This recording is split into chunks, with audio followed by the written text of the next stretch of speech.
Pemerintah akan melakukan 5 tahapan untuk memindahkan ibu kota negara ke Kalimantan Timur.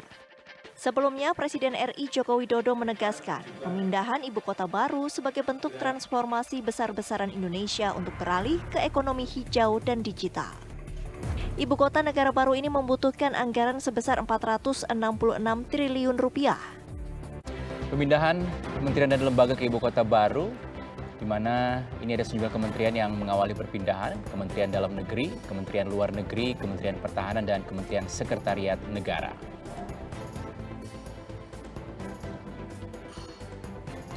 Ini akan dimulai pada tahun 2023 hingga tahun 2027, ada sekitar 25.500 orang per tahun yang nantinya akan pindah ke ibu kota baru. Ini adalah ada sejumlah fasilitas nanti yang akan didapatkan oleh para pegawai negeri sipil dan juga pejabat seperti menteri, pejabat negara dan juga pejabat eselon 1 di mana ada rumah dinas dan rumah dinas tapak tipe khusus 400 meter untuk menteri diikuti oleh pejabat lainnya. Kemudian kompensasi pemindahan ASN, ini akan ada penambahan tunjangan yang diperoleh.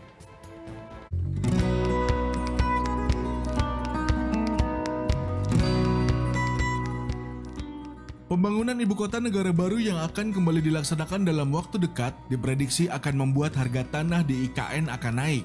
Hal tersebut diungkapkan oleh Menteri Keuangan Sri Mulyani Indrawati. Lantaran pembangunan infrastruktur akan segera dilakukan secara masif. Kami akan bangun jalan tol, jadi Bapak dan Ibu sekalian yang punya tanah di sini juga harus punya perencanaan yang makin matang.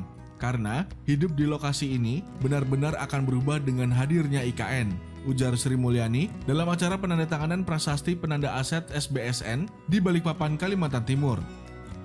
Sri Mulyani menambahkan para pemilik tanah untuk merencanakan secara matang bagaimana kehidupan kedepannya saat IKN sudah berjalan. Tak hanya infrastruktur, Sri Mulyani meminta adanya peningkatan kualitas sumber daya manusia di kawasan IKN baru.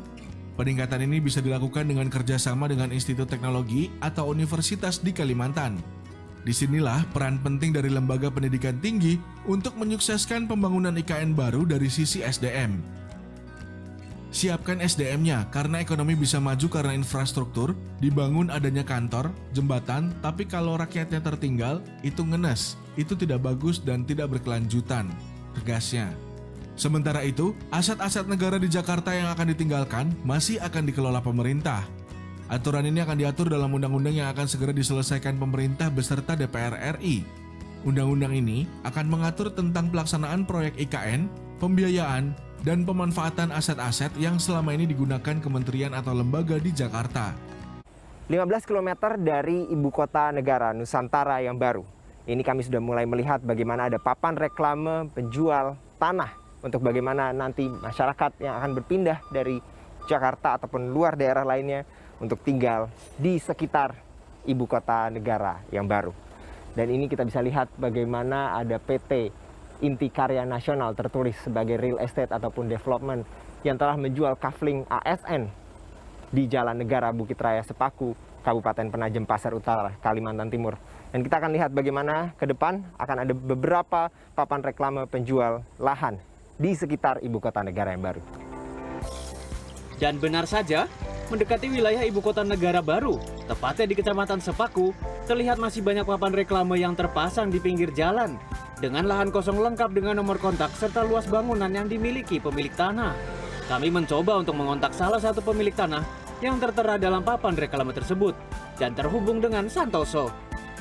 Santoso mengaku sejauh ini sudah berhasil menjual sebanyak 5 lahan tanah di wilayah Sepaku yang rencananya akan dibangun kontrakan oleh sang pembeli dengan harga 100.000 hingga 250.000 per meter persegi.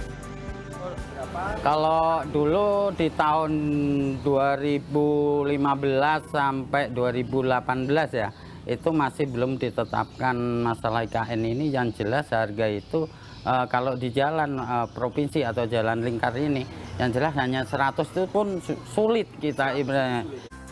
Aktivitas jual beli tanah dan peningkatan harga lahan yang melonjak signifikan ini dibenarkan oleh Camat Sepaku. Risman Abdul yang menyebutkan bahwa peningkatan harga kini melambung hingga 5 sampai 10 kali lipat sejak ditetapkan sebagai lokasi ibu kota negara yang baru. Pemirsa, Ketua MPR Bambang Susatyo menargetkan pembangunan Istana Negara di lokasi calon ibu kota negara Nusantara di Kecamatan Sepaku, Penajam Pasir Utara, Kalimantan Timur rampung pada Agustus 2024 mendatang. Bambang juga meminta pihak kementerian terkait agar segera memulai pembangunan di lokasi inti pada tahun 2022.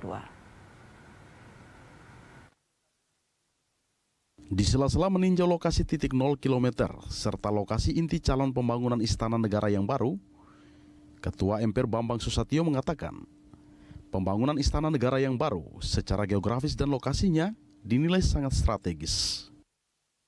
Bambang meminta Menteri Bappenas Suharto Monoarfa dan Menteri PUPR Basuki Hadimulyono agar segera memulai pembangunan infrastruktur di lokasi inti ibu kota negara yang baru pada tahun 2022 ini. Intinya secara geografis, secara medan, tadi kami sudah melihat langsung, melihat titik 0 ya, dan kemudian juga kita melihat lokasi bakal istana negara dengan target Agustus 2024 itu bisa selesai pembangunan untuk istana negara. Harapan kita tentu saja kalau menterinya bukan Pak Basuki, mungkin kita agak khawatir. Kalau Menteri Bappenasnya bukan Pak Suharto, maka kita juga agak khawatir. Tapi karena beliau ini memiliki pengalaman dan jam terbang dia sudah dibuktikan bagaimana beliau membangun Trans Sumatera, Papua, maka saya yakin dan percaya pada saatnya sesuai dengan rencana sudah bisa diwujudkan.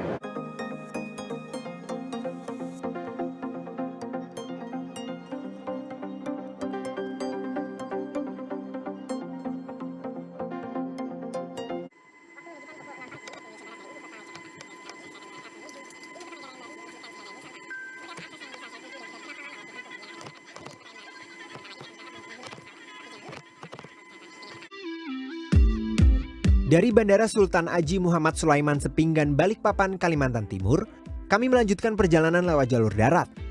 Perjalanan ke IKN kami sisir dari Jalan Soekarno-Hatta Balikpapan yang mengarahkan kami ke Kecamatan Sepaku, Kabupaten Penajam Pasir Utara, yang merupakan kecamatan terdekat dengan IKN. Curamnya kontur jalan berbukit dan banyaknya kendaraan berat yang hilir mudik mengakses jalan menyebabkan kami harus berhati-hati dengan batas kecepatan maksimal 60 km per jam saja, meskipun jalan sudah teraspal dengan baik. Tak jauh dari kantor Camat Sepaku, kami sampai di palang pintu pertama yang menjadi akses masuk dari PT ICI Hutani Manunggal, salah satu pemilik konsesi lahan tempat di mana wilayah IKN akan dibangun.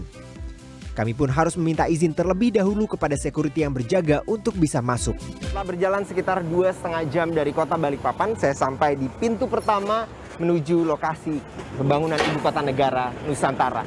Dari tadi saya masih melihat bagaimana ada kendaraan berat hilir mudik keluar masuk dari wilayah ini.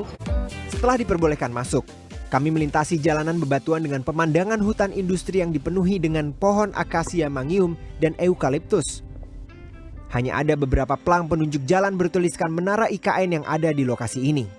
Kami bergegas mencari titik 0 km yang telah dipasangkan oleh Bappenas sebagai simbol keseriusan pemerintah dalam pembangunan sejak tahun 2021 lalu. Jaraknya pun tak jauh dari palang pintu masuk, hanya berkisar 1 km.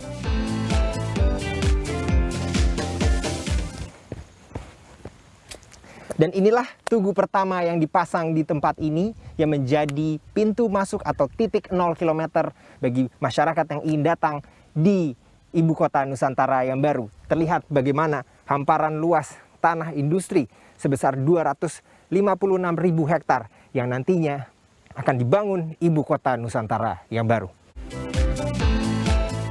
Pemerintah melalui Bappenas dan Kementerian PUPR telah mencanangkan 3 tahap pembangunan IKN dengan target selesai pada 2045. Tahap pertama sendiri dibagi menjadi 2 tahap, yakni 1A yang selesai pada 2024 dan tahap 1B yang direncanakan selesai pada 2028. Lahan dalam tahap 1A diklaim telah siap untuk dibangun karena telah selesai dilakukan pembebasan lahan dan rencananya akan diisi 6 titik utama yang disebut sebagai kawasan inti pusat pemerintahan yang meliputi Istana Kepresidenan, Sumbu Tripaja dengan gedung MPR, DPR, dan lembaga yudikatifnya, perumahan, kantor kementerian, sumbu kebangsaan yang akan diisi ruang terbuka hijau seperti taman, hingga infrastruktur jalan. Menteri PPN dan Kepala Bappenas Suharso Mono Arfa optimis 2 tahun masa pembangunan akan selesai pada tahap pertama. Infrastruktur jalan penyangga menuju ibu kota negara baru saat ini masih terus dibenahi pemerintah pusat dan daerah. Pembenahan ini merupakan bagian dari persiapan pembangunan kawasan inti pemerintahan pusat yang akan digunakan untuk mempermudah distribusi logistik pembangunan IKN. Salah satunya pembangunan jalan lingkar Sepaku yang dibagi menjadi 3 segmen dengan total keseluruhan jalan sepanjang 4.775 km. Sesuai dengan pernyataan Menteri PPN dan Kepala Bappenas Suharso Mono Arfa yang menyatakan bahwa infrastruktur akan menjadi fokus utama pemerintah dalam pembangunan tahap pertama menuju pemindahan ibu kota tahun 2024 yang akan datang. Dan tempat saya berdiri ini tengah berlangsung pembangunan jalan yang dinamakan Lingkar Sepaku segmen 3 yang rencananya akan dibangun sepanjang 2.175 km. Dalam papan ini tertera bagaimana pembangunan jalan ini akan memakan anggaran APBN sebesar 44,8 miliar rupiah dengan jangka waktu pelaksanaan sepanjang 150 hari kalender.